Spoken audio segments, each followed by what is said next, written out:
The project's been really interesting to watch from the village. I know that my children have really enjoyed watching the cables being pulled across the loch and just the sheer amount of work that's involved. It's a really good opportunity for the community. There's been lots of staff staying in the village and helping boost the community in general.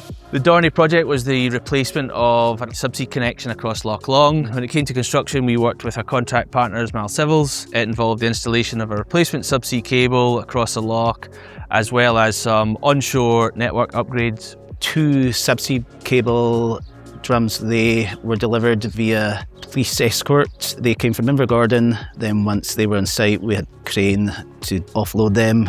And then on this contract, we have used the system of a sea serpent, which is like a big sausage which is attached to the cable as it's been pulled out.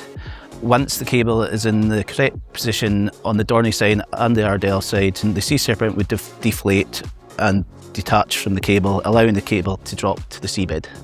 Our shop closed a few years ago and the community came together to show how much of a loss that the shop was to the community. So the group got together through the community council and we managed to get ownership of the shop. We've got some funding from Mal Civils and SSE to help us along the way to get to the point where we're ready to open this year.